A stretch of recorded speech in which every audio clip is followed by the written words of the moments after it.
Welcome, gentlemen. I'm Ari Graff. I'm a psychologist and I'm a men's coach, and I'm on a mission to help men recover and rebuild after divorce. And welcome to the Resilient Man podcast. So, on this podcast, we're going to ask tough questions about divorce and relationships. We're going to hear inspiring stories of how men grew from divorce, and we're going to give you answers and practical advice. So, I'm here with my friend and fellow coach today, Mr. Vince Vaughn, as our friend Robert Glover calls him, the real Vince Vaughn. I had the name first, by the way. You had the name first. Just to make that clear. You're positive? You had the name first? Okay. So Vince and I know each other from something called Integration Nation, which is the Gloverhood, or the community started by Robert Glover. Yeah, it's a community of men. It's a community of men. Yeah. So it's a community for men who are recovering from nice guy traits and becoming integrated men. And Vince and I lead a call in the community, and this is how I got to know him. And I've always been impressed by his wisdom and his voice, his gravitas. You'll hear it in his voice. It's that voice that you'll never forget. I'm just old, Ari. That's all. I'm just an old man.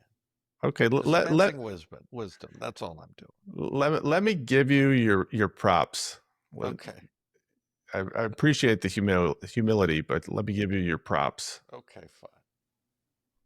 So, Vince, give us just a short bio before I start probing you. Sure. Yeah. So, listen, I coach men over 50 how to live with purpose. And I live in Kansas City, Missouri, home of the Chiefs and the Royals, and I'm a recovering nice guy. Okay. That was nice and brief. So, Vince, most of the people listening to this are going through divorce or are divorced. And I would like to hear your divorce story, because what I know of it is that it was formative for you, that this had a major impact on your life. So, well, which one do you want to hear? I've got two. You got two. I'll tell you. I'll talk mostly about my life after my second divorce, but I need to set that up. And my first divorce actually sets that up just fine. So I spent the first 45 years of my life equating beauty to greatness. And that particular understanding is a hard lesson to learn, that it's absolutely a myth and completely not true. And we're talking about the beauty of women. Is that what we're talking about? Yeah. Beauty. Okay. Yeah. Thank you for the clarification. We're talking about female beauty and greatness are one and the same. Beauty is really... Actually, you know what? No. Actually, you know what? I'm going to go back to my original statement. Beauty equals greatness. It doesn't matter if it's female. It's like, we're going to talk about beauty and greatness, and they just go hand in hand, because I felt the same way about myself, which, we'll kind of get to. The main crux of the conflict for my life is that I grew up not really having a strong male role model. My father died when I was 13 years old. And I was raised by my mother. And as a result, the strongest male role models in my life were Fonzie from Happy Days and Obi-Wan Kenobi, I would say. Hey. It's exactly right. And so as a result, I really floundered, living my life without purpose during those years, living what I lived for and constantly stressed about was, do I have the approval of others?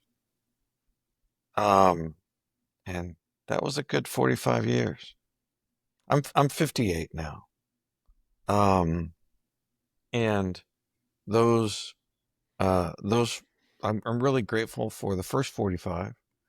But only because what's past is prologue, and it was a prologue to a life where I still encountered struggles, but my life continued to hockey stick in spite of it. Hmm. You understand what I mean by hockey stick? A lot of people don't. It's going up. Yeah, so it's like there's this plateau and then suddenly it rises, like a hockey stick, That's right. up and to the right. And so that's basically how I lived. That kind of sets the tone for the first 45 years, and in the middle of those 45 years, um, I had two marriages. Um, and you know, when God, I met her when I was 20 years old. No, I was 19 years old, and um, it was a long distance relationship. She was a beautiful girl, just a beautiful girl, Were big you, were you in tits. college at the time? Yeah, I was in college, and she had big tits, and she was, that it was Don't like, don't leave that part out. Okay. no, hell no, I can't leave that. It was like, God damn, it was for me. It I in that period of time again, I equated beauty to greatness. I actually equated big tits to greatness too, and so as a result, I devoted my life to her. We were in a long distance relationship, um, and I really honestly just kind of replaced my mother. She was, first of all, she was 19 years old. I mean, what can you expect from a 19-year-old guy, but what can you expect from a 19-year-old woman? It's like I not a know. lot. My mom got married at 19, and I'm always astonished at how well that worked out because 19-year-olds don't know a whole lot, neither do 20-year-olds. Yeah, it's true. Yeah, they don't. And we certainly didn't. But it's like, the thing to do was to, get married. And for me, it was like, well, she had big tits. So I guess, yeah, I guess we should get married. And uh, You know, I don't think it's that unusual that men are often focused on physical beauty, and yeah, that's their well, main criteria uh, uh, uh, it, for it, picking a mate. it brought approval. It brought, look, see this beautiful girl? She likes me.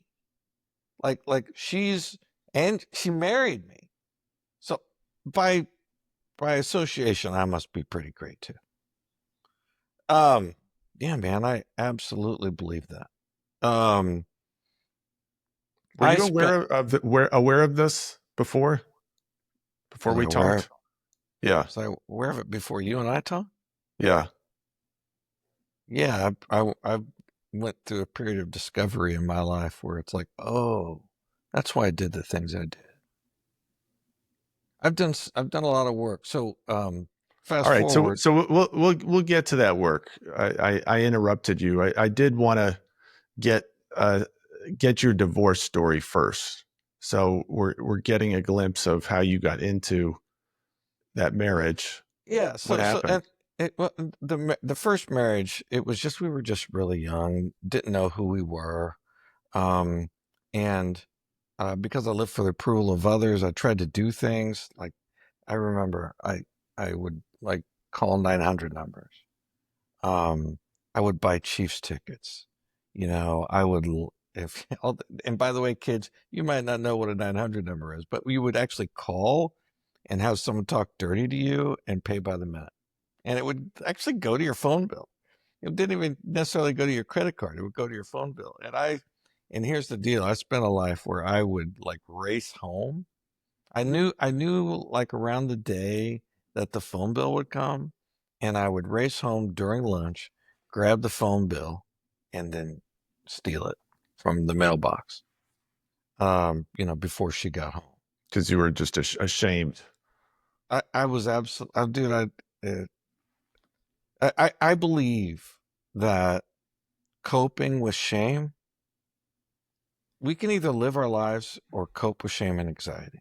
I feel like if we're coping with shame and anxiety, we're not really living our lives. Certainly not living it fully. And so I was coping with all kinds of shame and not being the man that I wasn't being a man, period, but I also had no idea what a man with purpose would look like. It didn't even occur to me to be a man with purpose. Okay, so what was the shame about? Was this a baggage from childhood? Was this things coming up in the marriage, a combination? So I I grew up feeling that I was inadequate. Um and I would say my my mother reinforced that. Um you know, first of all, she what she had to endure in her life, which is like she had sexual abuse in her life, from my grandfather. And um she didn't talk about that until she was 80. But Wow. but imagine living with that. And and then basically not feeling you're good, not feeling that you measure up. Like that's the way she felt. And then trying to use her children to kind of prop her up. Mm. Um that's I mean that's the kind of household I lived in. And my father, I had him for 13 years.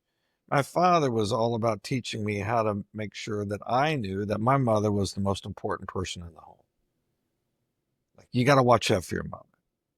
You got to, yeah, it's like it's and one time I complained about my mother to my father. We were driving and he pulled over and he said, "Listen, you can say whatever you want to me, but I don't want to hear you ever say anything bad about your mother." Like he was vehemently protective of her, um, and her reputation within the family. Yeah. Even, I mean, he taught me well that listen, just do whatever your mother says. That's the way we're going to live our lives. And she wasn't always fair in her decisions. Let me just say that. So what did that childhood teach you about how to deal Well, with women? well, I mean, first of all, when you grow up and you feel inadequate, um, you feel like you're minus one to pretty much everybody. But what I really wanted to do is to court women into my life. Um, Because and that would do what? well, so what it would do is, I appreciate you leading me here.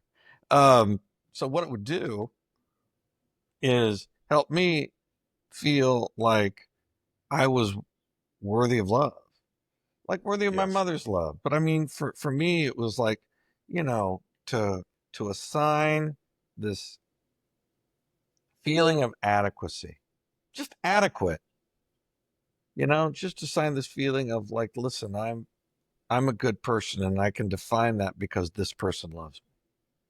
Because I never really felt like cherished by my mother, you know.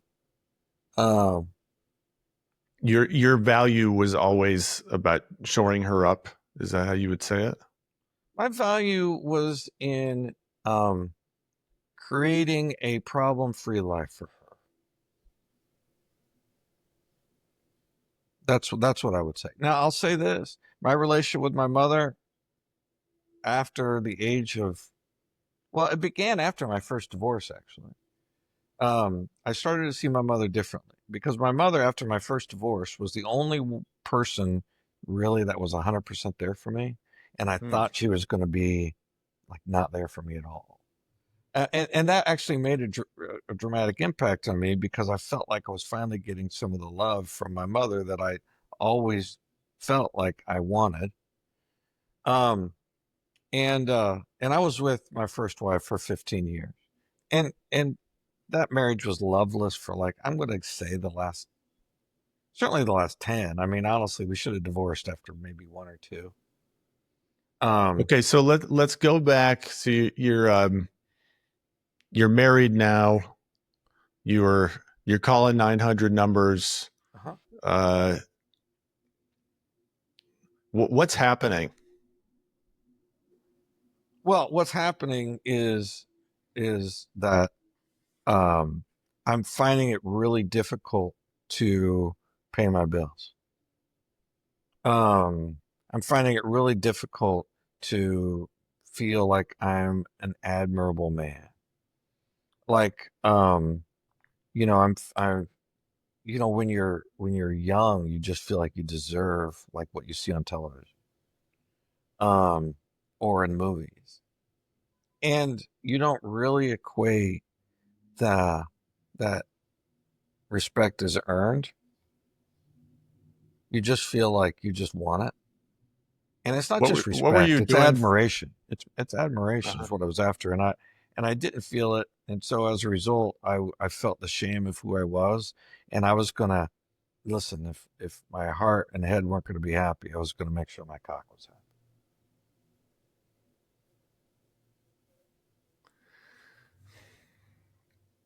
so so what did that lead to?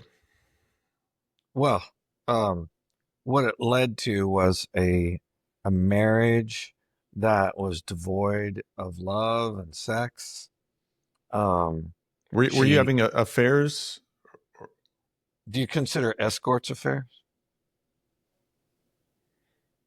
or I consider it dalliances? I consider it cheating. Yeah, I cheated on my first one. I consider, here's the deal. It was the 900 numbers was cheating. The lying about it, the lies of omission and the outright lies of like, no, I'm not doing anything. Um, that's cheating. Like that was a place in my life where literally it's like I had no guidance and I was just trying to figure it out however I could. And the escorts, the 900 numbers, the Chiefs tickets, what were those things doing psychologically for you? Well, the Chiefs tickets meant I could hang out with my buddies because I didn't do it just to like I was part of a package where it's like, oh, hey guys, we're all buying Chiefs tickets. Are you in? And I'm like, fuck, I don't want to be out, So it's like, yeah, I'm in. And it was like $800 at the time for a full season, which is nothing now. But back then, it was. I mean, first of all, it was a huge amount of money, huge amount of money, and I spent a shitload on, dude. I bet I spent on my sexual addiction alone. I I think I spent about $30,000 all told. Just just to just to try to feel better about who I was as a person. Mm. Did it work at all? What do you think? No, it did not work. But what I'm grateful for is that um, I look at that now as a man trying to make sense of what this thing called life, trying to get through it, trying to like for me, it was all about feeling good and not like um, being purposeful. Mm. So Um, how was your wife reacting to these things? Did she have any idea? no, well, she definitely had an idea about the 900 numbers because she found out about it. There was just one. I think she may have even called the phone company. It's like, where's the fucking phone bill? And so yeah, I remember. Yeah, I remember having a really difficult, shameful conversation. At least one, maybe more. Where she finally had to come to terms with the fact that I was a liar. And and that I was seeking uh, a seeking comfort into the into other people and other Yeah. things, um, and it ruined our. I mean, I say it ruined. I mean, our marriage was not good to begin with, and it's Was one, there and a lot of it's fighting? wait 1 second, and it was my fault. Yeah. Oh man, there was a lot of fighting in that relationship, a lot of fighting. Um, yeah, we How were bad did it kids. get? Well, I got I first of all I backslapped her across the face. It was a situation where it was but she was a violent. Well, I take that back. I mean, here's the deal. I She really got don't want physical with you too. to an extent. But I mean, here's the deal. I mean, I broke her tooth, and um, she had to we had to take her to the emergency room. Um, It's hard for and me to imagine you doing that. yeah, The man that I know now. yeah, man. I was uh I gotta be gentle with that guy. I mean, he was a cad in a lot of ways. Not a guy you'd want to have in your corner. However, I will tell you that the way I look at it is, again, I was trying to make sense of how to live my life and do it in a way that um, brought me as much, not joy, but as much feel good, as I could possibly get. And only later in my life, when I grew up, after the age of 45, when I grew up, um, I it really came home to me that, oh, I need help. So Um, it was once the marriage was over. both marriages. Okay. We could. I mean, as far as I mean, second story is really similar to the first. What was the ending of the first marriage? Did she initiate it? Did you initiate it? What Uh, happened? she she actually was unfaithful. Um, and I couldn't live with that. Yeah, man. She was someone, and she first of all, she doesn't deserve. She only deserves, I think, uh, uh, I'm really uncomfortable talking about um, the her, because it's not. I mean, it really is my story. But I was cheated on. Um, but here's the deal. I mean, it's like I'm so glad that she found solace in a man who I think actually loved her. That Hmm. man also gave her a child. Um, and so as a result, it's um, like I'm what I'm grateful for about my relationship with her is that um, it really I started feeling like you got to live with the consequences of your decision. Consequentialism is a factor in life where you cannot decline the consequences. You make a move, you do things, that's fine. But you have to accept the consequences for whatever decision you make. And you know what? That's when you really grow up, is when It's you almost start like accepting the consequences. yeah, it's almost like life didn't feel real until that point. Yeah. And we were together. Here's the deal. We were together for 15 years. Um, and devoid of, I mean, for her and me both, devoid of love and intimacy. Um, we both, near the end of our relationship, were so focused on playing video games. She'd be behind me playing Sims, and I'd be on my computer playing EverQuest. This might be the saddest part of the story. It's true. It's true, man. But here's the deal. Life finds a way. And what happened was that we both got bored with our lives and we moved on. And we did it in a really painful way.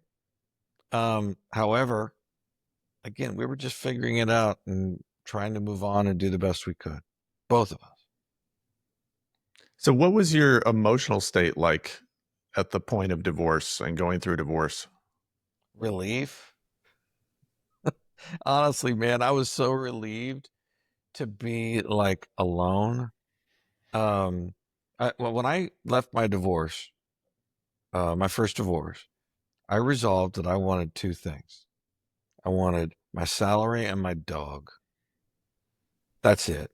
I could live with her taking everything else. And, you know, I listen, I got the house, I got a lot. But I had to give up some stuff too, especially financially. I mean, that's what divorce is. Yeah. Um, but, um, I mean, it could have been a lot worse, financially than it was. But I really resolved that it's like everything is gravy. As long as I keep my salary, I don't have to pay her alimony. We didn't have kids together, and I had my dog. I knew I was going to be fine.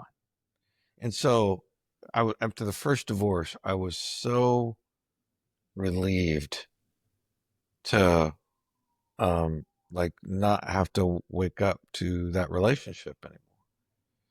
So And you weren't in anguish. You were more in relief. anguish came. Anguish came, but it didn't come right away.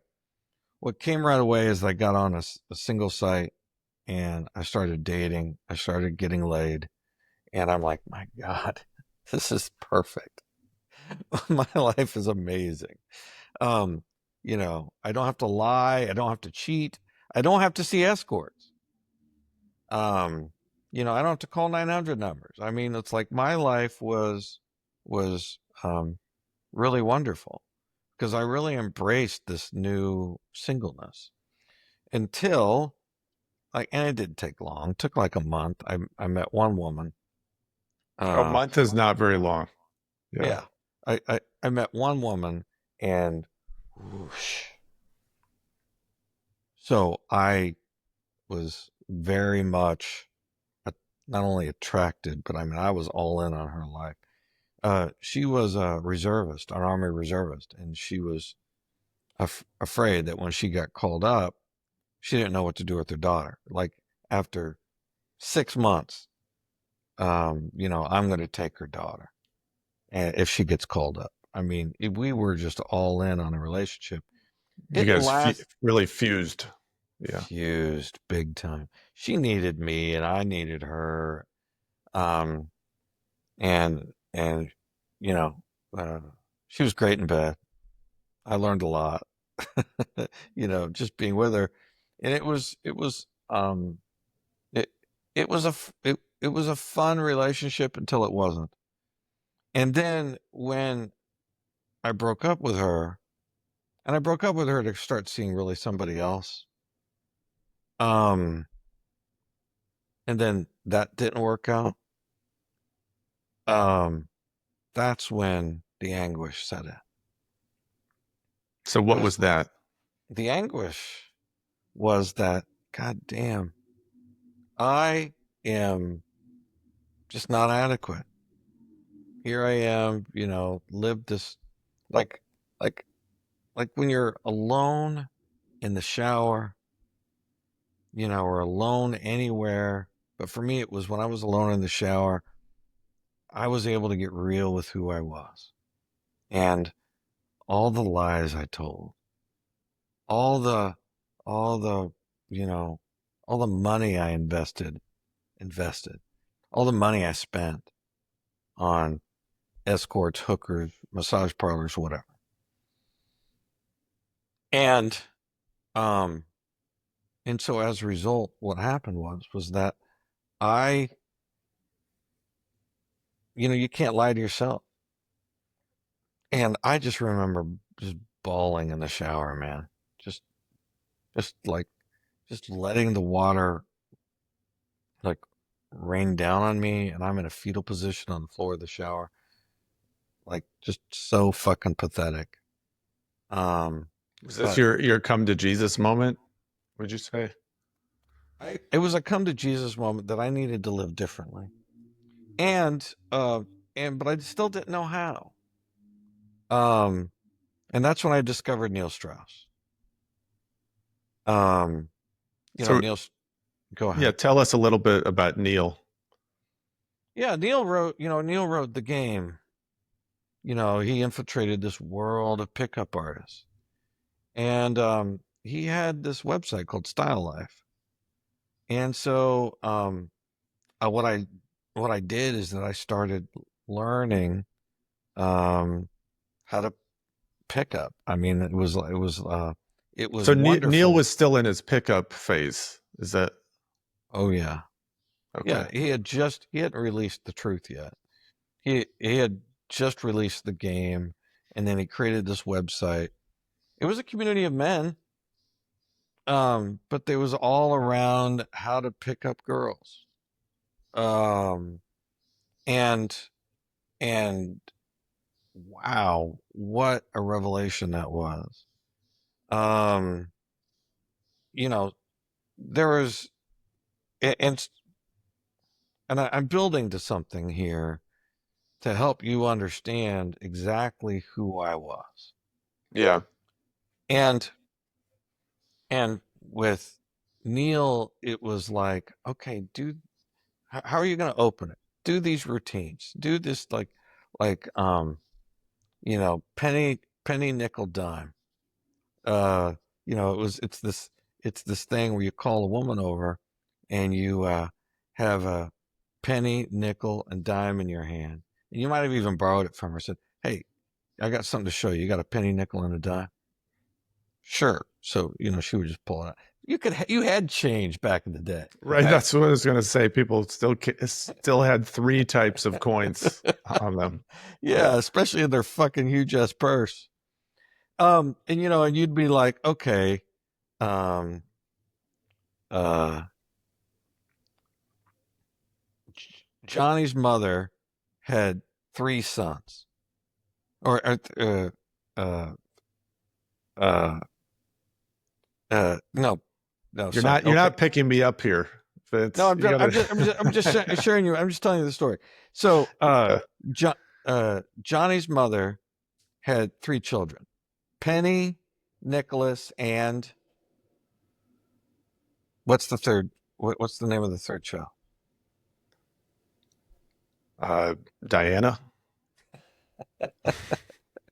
No, Dime. Johnny's mother had three children: Penny, Nicholas, and Dime. I'm going to say it one more time.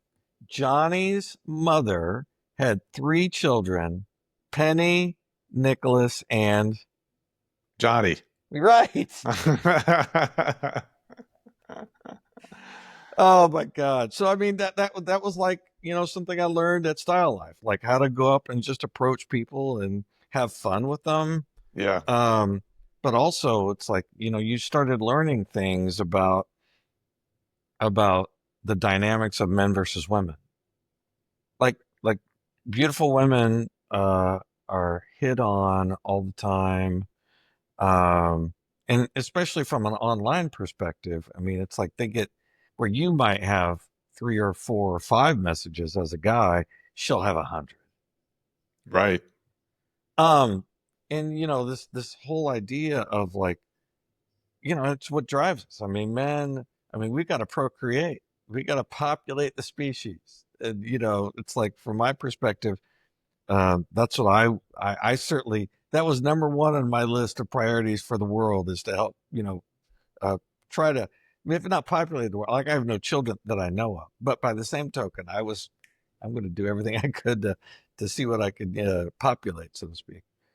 And um, and the whole idea of the dynamic of men versus women is that if you have a really beautiful woman in your life, that you just met, you got to turn off that beauty. You because beautiful women are used to people like deer in headlights. Will you go out Hmm. with me? You know, it's like, no, man, that's not that that that's not the way to engage if you want to be successful, so to speak, as a pickup artist. Um, and so as a result, I got really good at that. I attracted a really glamorous, beautiful woman that also equates to my lifelong belief that beauty equals greatness, in spite of the fact that um, I had plenty of other lessons I could have learned. I stuck with that one hard. Um, and after 6 years of that relationship, that was, I listen. I was faithful to her. This was your second wife. Yeah, I was faithful to her in a way, but I mean, I still looked at porn. Um, I was honest about that I was going to be doing it at least. Like I, but by the same token, it's like uh, uh, I, I felt that I was still trying to figure out how to live life in a more effective way. I, and I hadn't really come up with any really good answers. Um, and so, but that relationship ended, and And how did it end? well, she. Here's the deal, man. It's like she was unfaithful to me. Um, and I found out about it a year before we separated because I was sneaking around looking in her phone and computer and stuff like that. And when I found out she cheated, I felt justified, but I never told her until I'll get to that.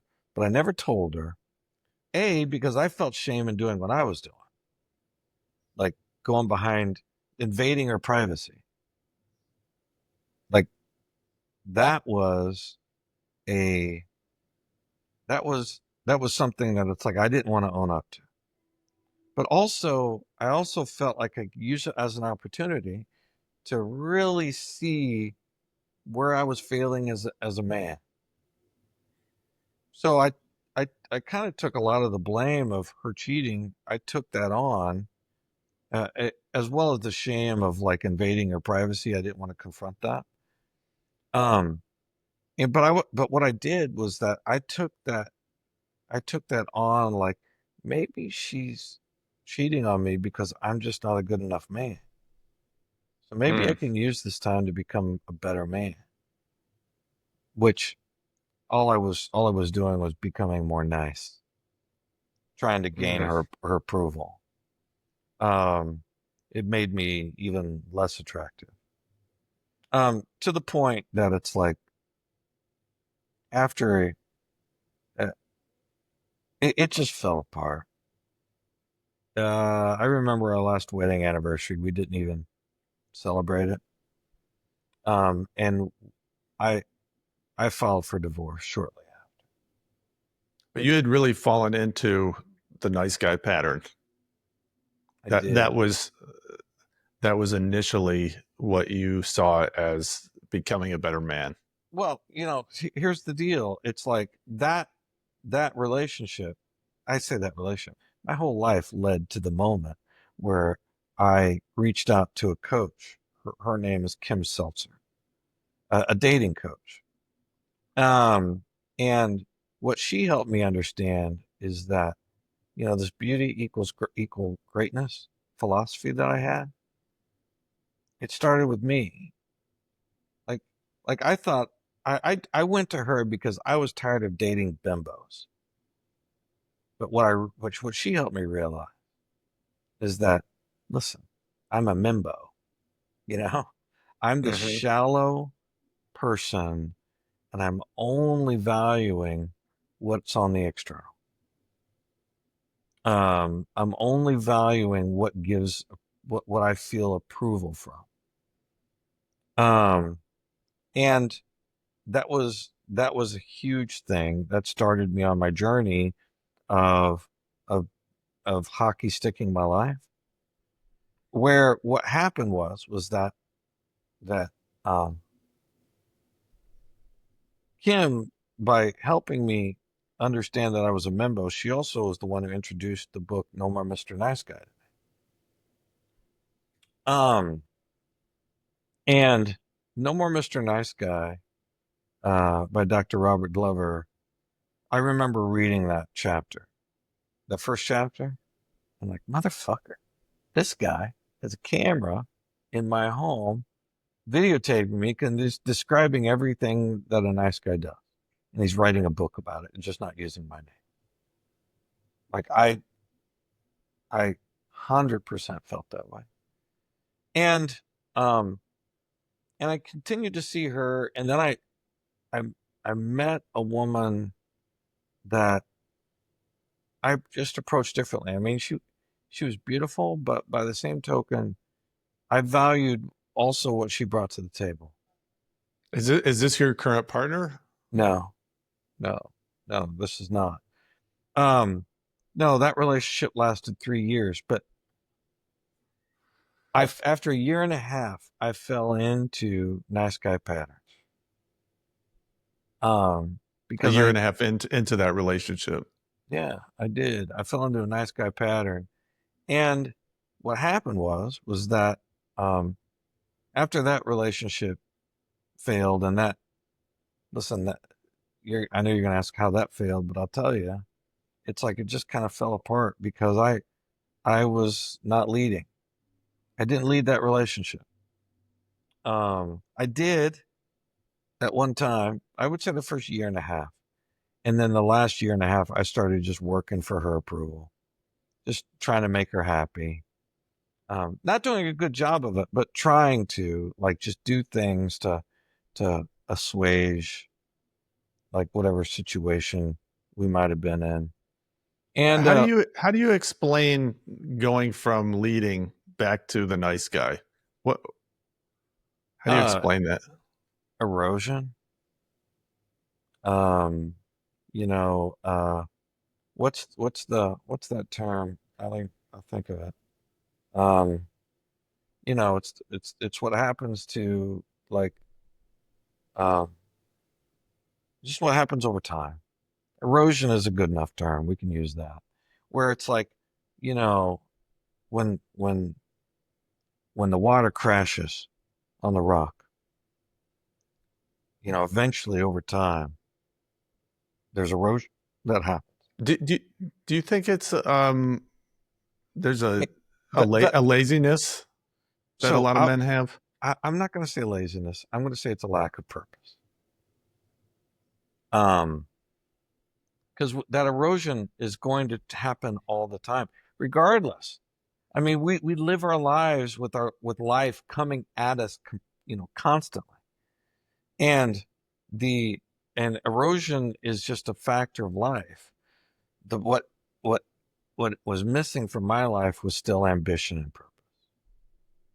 I was, here's the deal. I had sold my like 4 bedroom home in the suburbs, went to live with her in the city, um, and into a 2 bedroom apartment. And I, I didn't even have an office. The second bedroom was for her daughter initially, and then it was for her son who moved back in to the home. And I'm like, I'm a, you know, 40-some-year-old man. Like, what am I doing? Might have even been 50 at that time. What am I? Why am I here? Like I'm just not regarded, and and you don't want to give up the relationship. I didn't. I say you. I didn't want to give up the relationship, um, because of my codependent nature, largely. But also, it's like I liked her. I really thought she was a good person. Um, but that can still be the case, and you can say, listen, this is not right. I'm like I'm not giving you really a sense of what was wrong. I suspect, but what was wrong was that I just felt overall like a second class citizen in that home, in that apartment, and um, and I started to accept it a little bit to stay in a relationship. But to my credit, I didn't accept it for very long. I think uh, within certainly, it started within a little over a year and a half in. But I feel like it really crystallized in the last 6 months, and it was after that and my mother's death at the age of 95 that I was like, I need to live my life. I need to live differently. And that's really when my life started to hockey stick, is when, as soon as I left that relationship, I found the doc. When I say I found the doc, I was looking for a nice guy coach. I knew I was a nice guy from the book that I read years past, but I didn't have, um, uh, I didn't have the wherewithal to really, and I say wherewithal, the will.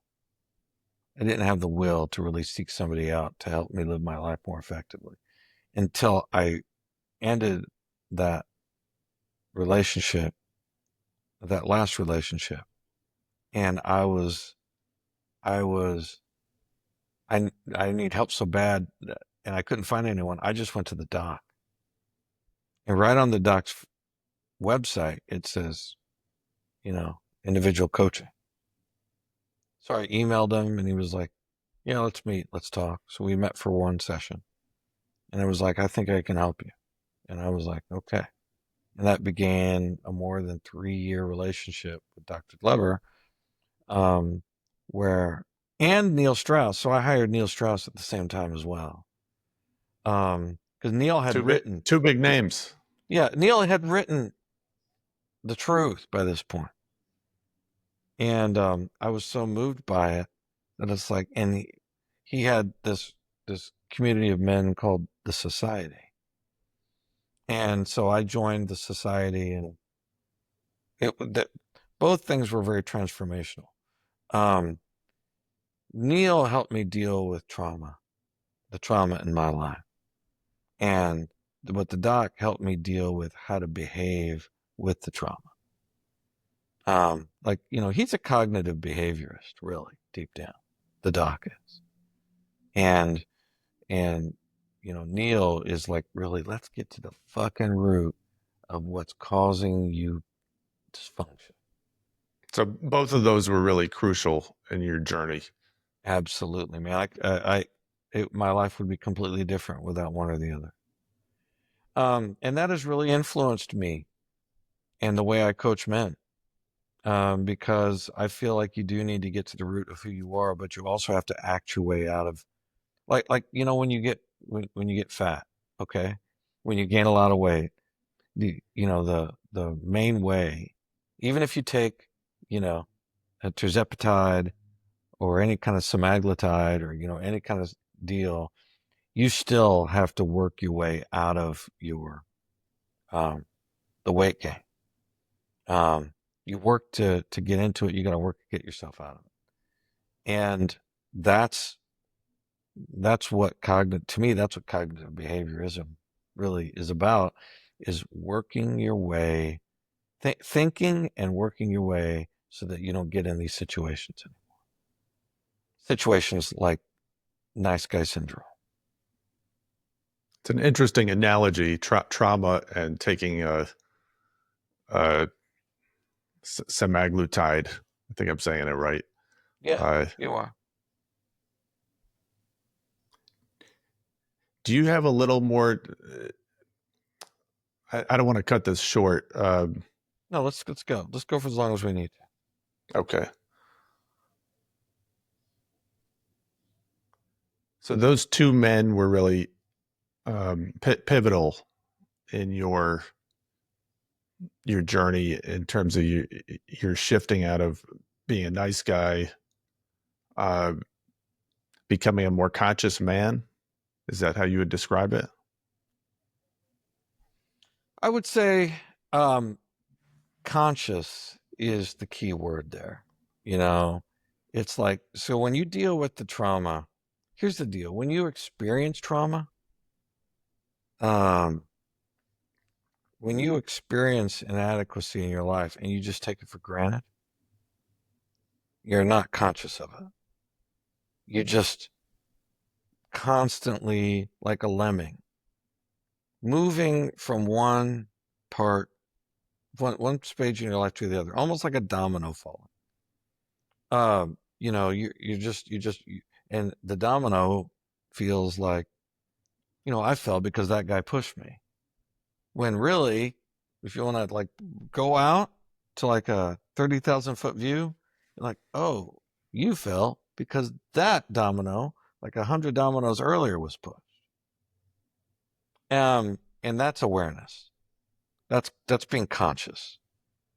And When you can start to see the dominoes of your life and you and how. understand and you understand that what's past is prologue.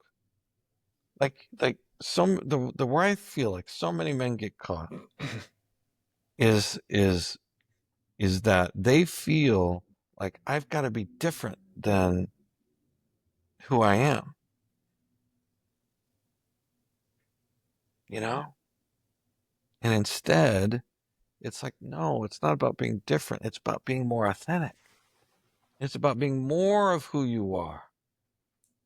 That's why I can talk about 900 numbers and escorts, you know? It's why I can talk about, and I can be vulnerable here with you because all that stuff brought me to this point in my life where it's like, man, I'm so grateful for those moments because they've helped make me the man I am today. Like Yes.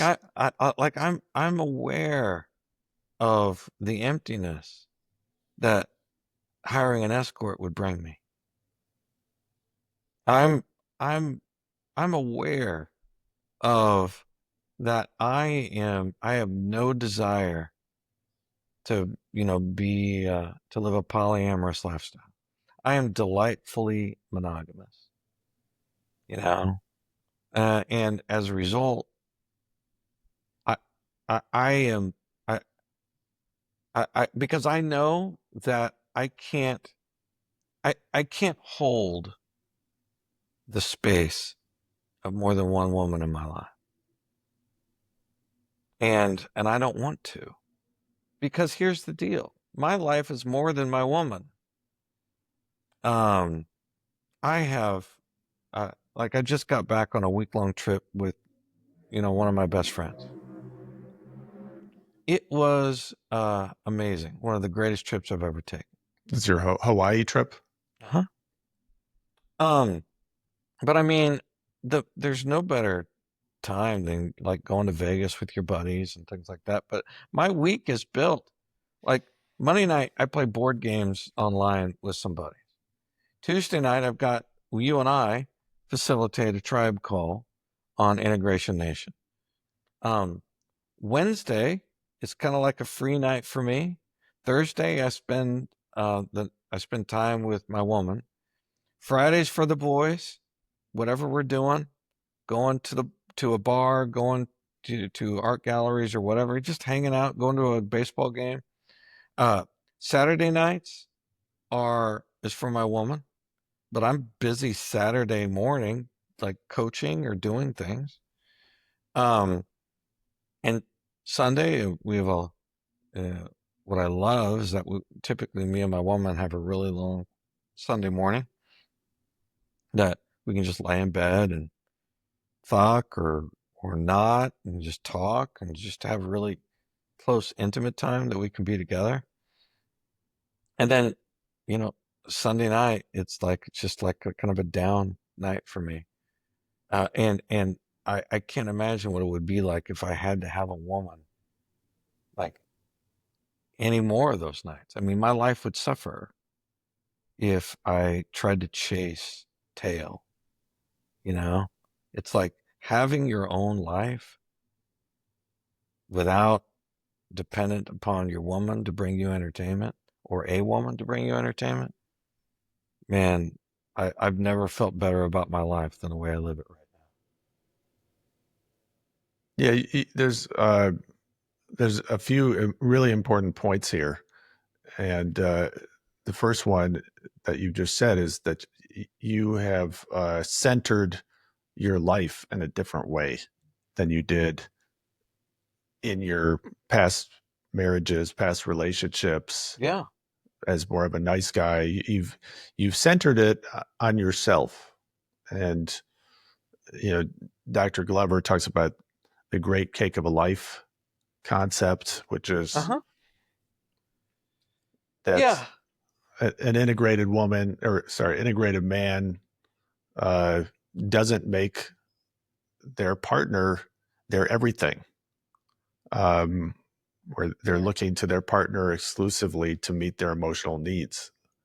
Um, your partner enriches your life, but your life is about uh, meeting your own needs in a lot of ways. It's about developing other friendships Yeah. that support you, your own hobbies, your own interests, your purpose. That's a full life, It and is. and It I think is. And here's the deal. I want to say a little bit more about that, because it's the stories we tell ourselves about the past and the stories we tell ourselves about the future that impacts the present. It forms the story of the present. So if you have a story about your past, as an example, if you have a story about your past that you're a loser, and you have a story about your future that no matter what I do, I'm going to fail, how is that going to impact your story about your present? Versus if you have a story about your past where it's like, listen, all that stuff was prologue to where I'm at right now. And I've learned so much. I made bad choices, you know, but I would say it differently, maybe not bad choices, but I made choices that had consequences. And I've learned from those things. And and as a result, now the story about my future is that I'm free to make mistakes. I'm free to make choices. Um, but and your future is something that you designed now. It's something that you're consciously creating. consciously creating, absolutely. Um, with the idea that, listen, my life is going to be great in 5 years. My life is going to be great in 10 years because I, it's never going to be like it was. It's never going to be that bad. And I've learned, the reason why is because I've learned so much from that. I've learned so much about how shallow I've been in my life, you know? And I've felt and lived the consequences of making very shallow decisions where it's like, um, because beauty doesn't equate to greatness in me or anyone else. Um, what equates to greatness is the choices you make that align to your purpose, and being, and not only being aware of what's happened in your past, but being aware that you have a purpose and what your purpose is. Listen, I live with the integrity. I want, my existential purpose would be, I want to live with the integrity for all my life is to be the best fiance, to be the best brother, to be the best friend, to be the best son, to be the best coworker I can possibly be. That's my existential purpose that guides everything. But then beyond that, I know that I want to live, and I've got a great opportunity to live for 30 years when I retire, after I retire. Like I could live till I'm 100. And I've got a plan for that. I've got a plan to live for when I'm 100. So the choice is like I'm, you know, I part of the consequences of living without purpose is that I didn't understand compound interest. And so, but that I have discovered that, and I won't live in the full realization of what compound interest could have done for me in my life. Mm. However, I am living in, um, I am seeing the results of compound interest affecting me now in a good way. So I know It- I've got to live for 30 years. So I know what I've got to do is I've got to, I'm still in my income earning years. I'm not my retirement years. And underneath that, I have strategic purposes like, listen, I want to be the best coach I can be. You know, I want to, and this is something I feel like I could do even into my retirement. Um, and then I have tactical purposes. It's like well, this podcast is a tactical purpose for me. Because it gives me an opportunity can to you share break my down story. break down what a tactical purpose is? Because I know you kind of use purpose in different ways. So what does that mean? They all nest. It's not really different. It's that they all nest. So the existential purpose is what covers everything. It's the umbrella. And And then that's what.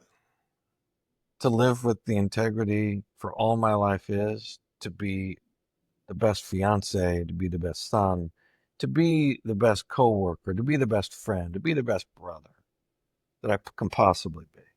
Holding those roles sacrosanct in my life, and to try to like, okay, I need to go be a good brother now. Doing everything with integrity, with intention. That's the existential purpose. Okay. Correct. What are the other aspects of purpose? So nesting underneath that is like, okay, well, let's boil this down to the way I'm going to live my life, not just the way I've lived it, but what does my life look like in the future? I'm going to need money. It's like, I I'm, but money is it's a story about about how you can continue to live your life in a successful way. And so for 30 years, without working, I need to basically be able to provide for myself when I'm, you know, in a hospital, uh, when I'm like whatever, I'm going to need to be able to provide for myself. And, um, and so I'm, and I want to do that happily. I want to do that in a way that's also with integrity. I'm not relying on, you know, uh, other people, like moving in and having someone support me because I'm broke and living off their goodwill. I don't want to do that. So, and it's all up to me. There's nobody else that's going to take care of me. Um, or my fiance for that matter. And so, as a result, that's like another purpose. But then a strategic purpose might be like coaching. How am I going to do that? How am I going to fulfill this 30 years of of of doing that, and of earning money, not just to live now, but to live in the future. So coaching is a strategic purpose for me to do. And then a tactical purpose would be, listen, I've got to remind myself, I want to get my name out there, but B, I also want to be vulnerable about who I am. And no better way to do that, come on a podcast and talk about my deepest, darkest secrets. Um, and let the chips fall where they may. No, So I really like how you broke that down. Yeah. yeah, thank you. I just want to highlight a couple of things you've said over the last few minutes. One of the things you really highlighted was using your past and your future as tools, Yeah, basically. yeah, I think And that's a that good way to put it. and you've moved from a place of woundedness in your past and trauma to one of gratitude. That was what you articulated. You're grateful for your past. Totally. You've taken your past from the gap to the gain. It's the best Uh, school I ever attended. You know, my life is the best learning experience of that I've ever had. Um, and because I value it so much, like I it really helps ground me to. It's like, oh shit, I don't I I, I don't want to go back there. And if I make choices like this, I will. but you're seeing life as happening. It's happened for you, not to you. You're really embodying that. It so the way it's happened. So I hear what you're saying. The way it's happened for me is that I can learn from it and be conscious. Um, the way it's happened to me is that, listen, there are consequences. So it's like I deserve the consequences in my life because of the choices I made. That happened to me. But I haven't let it define me. And that's where having it happen for you really brings the gratitude to the situation where it's like, man, what a what an amazing life I have now. Yes. The other piece you also highlighted was making your future work for you, Yeah. and creating a vision for your future. Even a 40-year future. And Absolutely. And having and it all comes down to awareness in the present and intention based on that awareness. one of the things that I like that you said, we were talking about compound interest, which I think you took from me, if I'm Okay. remembering correctly, although I probably got it somewhere myself. But basically, you are, in how you create your future, you're making decisions now that are going to compound in good ways. Like I know that you've been working on your fitness, and that was a shift for you.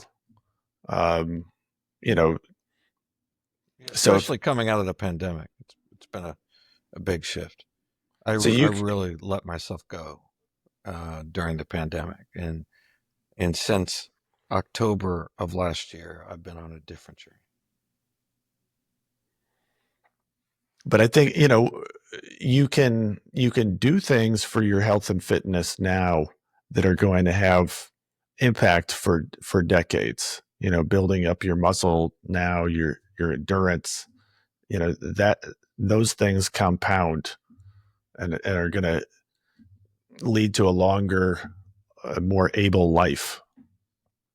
Well, So we a we more enjoyable life. Yeah, more enjoyable life. We yeah, tend to think about compounding around money and investments, but I think you can use that with your health and fitness, with your relationships, with your mental health. yeah. I mean, it's true. I mean, but here's the thing. I mean, there are still things that I'm I'm figuring out. I mean, it's like I can't. One of the things is that I'm finding is that I like I have a financial advisor. Um, I have men in my life that I can go to if I, have a challenge. Um, and and I don't have to suffer by myself. But, ultimately you're still left to,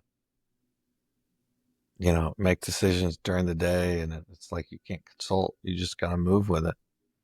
And hopefully they align to the purpose because you're intentional about what you're doing. Um, like I'll give you an example. Like, see these comic books behind me? So those comic books come from a particular artist. Um, I can't see what they are. What are they? essentially they're Batman comics, but they're created by a man by the name of Frank Miller. Of And Frank course. Miller is a prolific, not only a comic book artist, but I mean, he's directed movies like Sin City, and Sin City was his. He wrote Sin City as well, like the graphic novel. And Right. Yeah. so these comic books came from his personal collection. And he signed them, and all the artists related to these particular comic books signed it along with Frank. And so the reason I tell you that story is because as part of my investment strategy, I'm investing in key comic books um, that I believe will have value regardless. I'm not I'm not speculating on the first issue of Hamster Huey and the Gooey Kablooey that came out last week, and bagging it, boarding it, and trying to keep it preserved and safe, so that in 30 years it's going to be worth $1 billion. No, I'm not doing that. But I am investing in key books with key artists, um, and with the idea that this is part of my diversification strategy. But the problem with comic books is that they can't work together with your other investments. Like I have mutual funds too.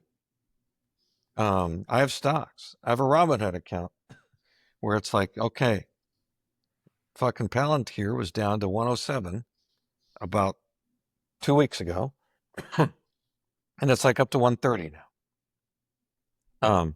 And I was like, 107 seems low.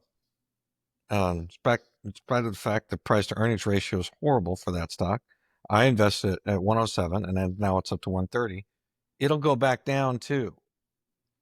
But so, because when I buy a stock, I'm holding it, and I do the same thing with my mutual funds. It's like, listen, all that stuff is great, and it's part of diversifying my portfolio to Hmm. have stocks and mutual funds and a 401k and all that stuff. But I also have like key comic books too that that hopefully will pay out down the road, because I want to earn 8% interest on these comic books annually as well. But I So tell you that what's the message here? the message here is that these decisions that I'm making will have consequences, and because I'm not, and I still don't know. In a lot of ways, I'm doing what I've always done, which is like just kind of figure it out.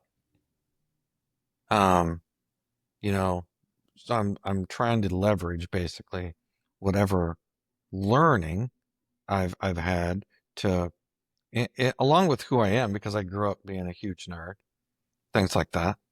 And the message is, it's like this could still fucking bite me in the ass.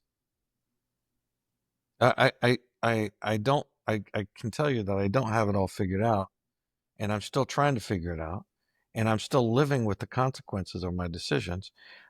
Hopefully, I'll continue to do that because I'll be grateful that I had the opportunity to invest in these pieces of art, as far as I'm concerned. Um, and, um, but by the same token, it's like this may fuck me financially in a way. Um, All we can do is make the best investments that we can. and that's true And for everything. yeah, and you're better off making investments as opposed to what would be the opposite. Just In general, I think that's true. blowing money on today's equivalent of 900 numbers. Yeah. Oh well, yeah. That's sunk cost. That's not an investment for sure. But keeping your money in your savings account, it's not doing you any good. But you still have, if you have $10,000 there, at least you'll have $10,000 there, protected by the FDIC. You know what I mean? Whereas, like, you go and spend it. I mean, investment is risky, and there's probably no more risky strategy than to diversify your portfolio with fucking comic. But I'll live with the consequences of it. So I was gonna end this interview by asking you, what's one piece of art that changed your life? Is that your answer? Is No, it comic books? no, it's actually that. picture behind me. So that's a picture of Jackie Robinson stealing home, which I think is a wonderful analogy for how sometimes it's the way you got to live your life. Jackie Robinson was, first of all, he was important to me personally. In fact, I would say I had a career because of Jackie Robinson. I know that sounds weird for an old white guy to say that, but here's the deal: that man, um, when he went to go play a child's game with a bunch of other men, uh, he was called everything but a child of God when he walked on that field, and he was told by Branch Rickey, the GM, it's like, listen, man, I need somebody who's going to be able to take it. I don't, I, I can't put anybody out there who is going to not, who's not going to be aware of what he's going to face, and then be triggered and constantly be fighting back. And I need your commitment for 2 years to listen. You're just going to take it, all the abuse, all the name calling, all the racism, all the horribleness. Like, don't fight back. And I believe it's eventually what killed him. I mean, he died at a very young age. But he went in with the idea that he was going to do something that was bigger than himself. Mm. And the idea of Jackie Robinson stealing home, it's something that he took on himself, that he was going to get what he felt like he deserved, and he wasn't going to worry about whether anybody was going to let him. He took what he wanted out of life, and there's no greater analogy for that than stealing home. And the way it affected my career is that nobody knew. There's 50 years of Jackie Robinson breaking the color barrier in 1997. I was working at a website at the time, and I was learning HTML and Perl code and all this other stuff. And you could get on the internet and search Yahoo. Yahoo was the search engine of choice at the time. And you could search Yahoo, and you could find a website devoted to almost everything. There was a website devoted to Hong Kong Phooey. Do you remember that guy? The Saturday morning cartoon cartoon character, yeah, Hanna-Barbera, yeah. Saturday Hannah fucking Barbera, bro. There was a website devoted to Hong Kong Phooey. All this like episode list and all this stuff, all this information about fucking Hong Kong Phooey. There was not a website devoted to Jackie Robinson, and I changed that. So what I did was, like, I created this website around Jackie Robinson, my personal hero. I was written about in the New York Times, CNN, USA Today, especially because it was centered around, the 50th anniversary. And that was the 50th anniversary is when Major League Baseball decided to retire his number, like across the board. Except on Jackie Robinson Day, I think everybody wears 42 now. But the bottom line is that nobody was telling that story.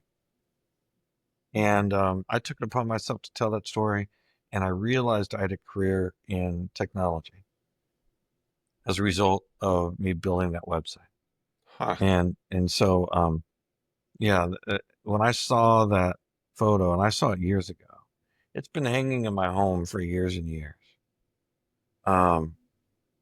When I saw that, I was like, that's the perfect analogy. And that's what I called the website, Stealing Home, a tribute to Jackie Robinson. No, you can't find it anymore. Although I think it's on the Internet Archive. You can still see something there. But yeah, man, that piece of art changed my life in a way, because it helped symbolize who Jackie Robinson was to me, and who I think he was to America as well. Yeah. Do you try to embody that stealing home mentality? Absolutely, man. Absolutely, man. I You can't wait until someone says you deserve it. You know, you've got to go out and you've got to taste your own life. You got to do your own thing. Don't wait for someone to give you approval. Um, Fucking just take it. It's yours. It's yours. There's not a zero sum game we live in. Where it's like I'm taking but by me taking, I'm taking away from someone else. No, we live a life of abundance. We live a life where it, the cup overflows. And you know what, man? The way I live my life, like my woman, she can have as much as she wants. That's that that's On that's Thursdays and Saturdays. Well, she can have it more than that too if she wants it. She doesn't Yeah. really want it though. She's really happy with Thursdays and Saturdays. She's got a full life of her own. Yeah. Um, but by the same token, it's like, yeah, I mean, but nevertheless, the cup is flowing, and if she wants it, she can have it. If she doesn't take it, that's fine. But I feel that way with all my close friends, um, the men I coach, um, the community of men that I belong to. It's like, listen, because I've got to be in constant vigilance to fill my bucket, to make sure that when I'm filling my bucket, it's overflowing. I love that. All right, let's end here. This seems like a perfect place to wrap up. I could talk to you all day. We covered a lot of ground, shared a few laughs. Yeah, man, it's good. It's been good stuff. That's my Harry Carey, by the um, holy cow! way. Yeah, Cubs win. Cubs win. Yeah, man, I'm really grateful to you. I'm really grateful to you for having me on, for allowing me to come on and be vulnerable, to provide a place where other men can be vulnerable and share their stories. Because ultimately, when people see this, they're going to be like, God damn, like what Ari created was amazing. Like you created the space for this, man. And I am very, very grateful that you have, because I think it's going to allow men to learn and become more authentic as a result. Thank you. Well, that is my existential purpose. Of course. No, I All feel that right. too. Well, where can people find you, Vince? Listen, Integration Nation is the best way to find me. Honestly, for coaching and things like that. I you can. I'm on Instagram as Banky for President. I'm on. I have a nickname Banky, but Banky. I had it years ago, and I've just kept it. You can find me on Facebook as Banky as well. But the best way to find me and um, uh, I would say would be through Integration Nation. But if you don't feel like joining Integration Nation, just join Instagram and look for Banky for President, and that's where you'll find me. Excellent. And if you want to find me, my my website is drarigraff.com.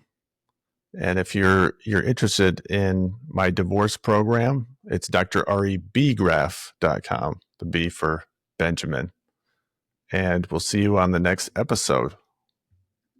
Don't forget to like and subscribe. Yeah. Goodbye, everybody.